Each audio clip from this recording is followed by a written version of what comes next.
Education is a great thing, isn't it? Well, of course. Okay, so we select people by education, by the grade they have, by probably the degree they have. And now you will say, well, no, this is not how it works. You need experience. Okay, cool. So we select them by experience. And you say, well, also, but not only that, we probably need both experience and maybe qualification. And that gets really complicated. We are going to talk about today about leadership, education, and diversity, what you might do wrong and how you are able to do it better or to do it even right. We're going to talk about that in the context of the new Prime Minister in the UK. Believe it or not, we have a new Prime Minister in the UK. I mean, we didn't have that for a long time, long meaning like 2 years. And when we talk about leadership, education, and diversity, now, of course, you might think, okay, when Andy Burnham, the new Prime Minister from up north from Manchester, is going to call in his cabinet, he probably will pick the best people, and it's going to be a very diverse group. Very important here, I'm going to show you a real article. I am allowed to quote that under Fair Use, Fair Dealing Act in the US and the UK, and of course, I'm able to quote that under German law as well. When you now see that suddenly Andy Burnham, the Labour politician, not someone from Conservative, the Labour politician called in the most Oxbridge educated people in years. So it's the most Oxbridge educated cabinet. The question is, so first, of course, when you don't know Oxbridge, Oxbridge means either Oxford University or Cambridge University, the two most privileged universities, the most prestigious institutions in the education sector in the UK, with global reputation, top 10 universities in many different rankings. So the question is, how can this happen? You expect, especially from left-wing politicians, to not do that. For a long time, governments were criticized, saying you have closed circles, you don't know what's going on with the real world, you don't know what working people actually want to have, you just sit in your little bubble and then you take it from there. And we get that impression that might have happened. The question now is, how could this happen? So first things first. One trend we have to stand up against, because we have a trend of so-called anti-intellectualism, where people tell you phrases, and I'm not making this up, where they say, look, all of these degrees, people then say something like, I know many people who are idiots with degrees. Okay, here are the news. Here are the news. So do I. However, I know even more, as you call them, idiots without degrees. So I'd rather go with degree than without one. I select. However, very important is often people say when you have the university qualification, you are up to the job. That is an almost automatic assumption. And that is not always true. Also, we have an issue when you have too many people, as it happens right now in the UK cabinet, who come from the same background, probably same social class, same social upbringing. That, of course, might not always be the case in the cabinet right now. However, when we see it's hugely Oxbridge, there is a certain level of groupthink. And groupthink is never great when you form a government. Groupthink will mean that often people, the effect is called isomorphism. People select other people who are just like them. Iso, Greek for equal, morph for appearance. And isomorphism seems to have taken place here. And by the way, when you now say, oh, better these people than all that diverse nonsense, I just want to be very straightforward here. Please look into science when you say something like that before you embarrass yourself. The scientific evidence regarding diversity is so blindingly obvious all over the place available. It's available everywhere. The scientific evidence that diversity favors organizations is unambiguous. It's not even disputed. It's not an argument. It is there and it's available for you. So either you read it or you say, hey, I prefer ideologies. I just don't like when other people have rights as well. You can say that, makes you, I'm not going to put that word here, but it makes you unsuitable for leadership for sure. The science behind it, very important here, the science behind it does not automatically qualify people to do the job. However, the scientific evidence behind it qualifies people to get to better conclusions.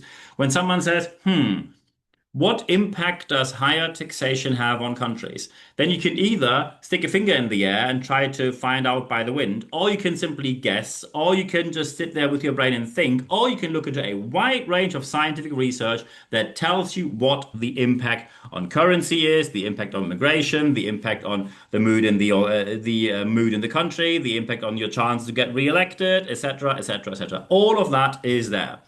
And we need people who, very important, not only read through that, but then deliver results. And delivering results, when you now say, I don't care about degrees, I don't care about experience, I only care about results. Well, here are the news. People who have more experience and are better qualified deliver better results. Who could have thought? And by the way, these need to be measurable. So you need to have your KPIs, your hard numbers there. However, we also need the CSFs, the critical success factors, which are the soft factors in the game. So very important when you implement this. KPIs and CSFs are both equally important. The main part here, however, is we have to accept one thing. Our selection decisions are not neutral.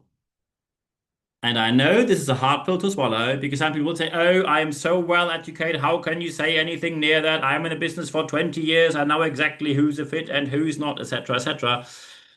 Well, as Frank Speeders from Harvard Business School already said, n equals 1 is no evidence. You have to accept that your decisions are not neutral. By the way, neither are mine. That is why you bring in more people while, and now the difficult part begins, you only bring in people who are first qualified to do so, second, have something meaningful to say during the recruiting process, and third, hold the qualification. The scientific evidence can be a certificate or a degree or whatever else, but they need to have the scientific evidence to make brilliant decisions, because otherwise people just look at their notes and say, I like you or I don't. If I like you, I put you forward. If I don't like you, I'm not going to put you forward. And that is not recruiting. That is just awful, opinion-led, randomized decision making. You could actually throw a dice and probably get better results compared to that. And especially in the UK and the US, we often have the problem that you have 12 rounds of recruiting where you lose great talents immediately. Because people say, when you want me to sit through 8, 9, 10, 12 rounds of recruiting, you better offer a massive salary. When you don't offer that, they're going to walk off somewhere else. So very important is you accept that your decisions are not neutral. You bring in other people, but a diverse group of people. So when it comes to education, diversity is also key.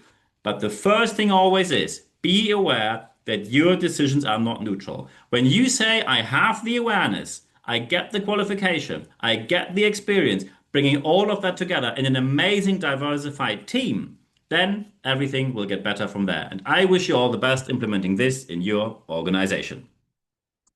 And when you now say, I think I have a couple of questions here, feel free to contact me anytime. When you just watch me on YouTube, feel free to leave a like there. Of course, subscribe to my channel. Thank you very much for doing so. And of course, leave a comment here. Always looking forward to discussing with you. When you now listen on Apple Podcasts and Spotify, I'm very grateful if you could give me 5 stars. Thank you very much for doing so. All of this is available for free. Lots of research going in here. All of that freely accessible. We will keep it free. No worries. However, a nice review would be very much appreciated. On top of that, of course, please recommend this channel to friends, colleagues, anyone, online, offline, social media, anywhere you like. Thank you very much for doing that as well. And of course, when you now say, hey, do you have anything more than the weekly podcast and videocast? Yes, we do. We have the so-called YouTube Shorts. You find them, surprise, on YouTube. Usually once a day at least, we publish a leadership tip. So it pays off not only to subscribe to my YouTube channel, also put the little bell in there, because then you get a tiny, tiny notification when something new is online. So you're not going to miss out. I promised you 365 episodes of leadership tips of me and external experts in this year. I'm already past the 365 mark. So we will have a lot more for you here. I look forward to welcoming you on my channel. And of course, you can follow me on Apple Podcasts and Spotify. Always happy to see you there as well. When you now say, hey, we need more than a podcast, videocast, we need a trainer, a speaker, a coach, a mentor, consultant, a project interim manager, feel free to contact me anytime. What I do for a living, you can see an nb-networks.biz. Feel free to visit my website. And of course, you can drop me an email, nb@nb-networks.com. Looking forward to hear from you. By the way, you can drop me an email just to have a discussion, or if you have a booking for me, anything fully available. I'm looking forward to seeing you there. On top of that, of course, we have live sessions. We have them at least once per month. If you want to be part of the live session where you can ask me anything. And by the way, if you need a private one, please get in touch as well so we can find a date for your company when you want to have a private session. expert.nb-networks.com. Put your little email address in there. As soon as you put your email address in there, you receive, no worries, only one email every Wednesday morning. It's 100% content, ad-free guarantee. And as soon as you're on there, you receive every Wednesday morning the leadership letter. You will get full access to all the articles, to all the blog articles, videos. Everything is fully free, all of that. And only via the leadership letter, we will communicate when the next live session is, the date, the time, and the access link. It's all in there. So I'm looking forward to seeing you also on my leadership letter. On top of that, you can also follow me on social media. Feel free to connect with me on LinkedIn. Feel free to follow me on Instagram. You can, of course, leave a like on Facebook or subscribe to my channel on YouTube, or do all of the above. I'm always looking forward to seeing every single one of you there in the near future. At the end, by the way, very important is when you contact me on any of these means, you guaranteed get an answer within 24 hours or less. So no worries, there's no long waiting time. At the end of this podcast and videocast, it's very important that there is one thing which is always the most important aspect. Apply what you heard in this podcast, because only when you apply what you heard here and you learned here, you will see the positive aspects that you obviously want to see in your organization. I wish you all the best doing so. Feel free to contact me anytime. Looking forward to hearing from you. Answer guarantee within 24 hours or less. And at the end of this podcast, as well as at the end of this videocast, there's only one thing left for me to say. Thank you very much for your time.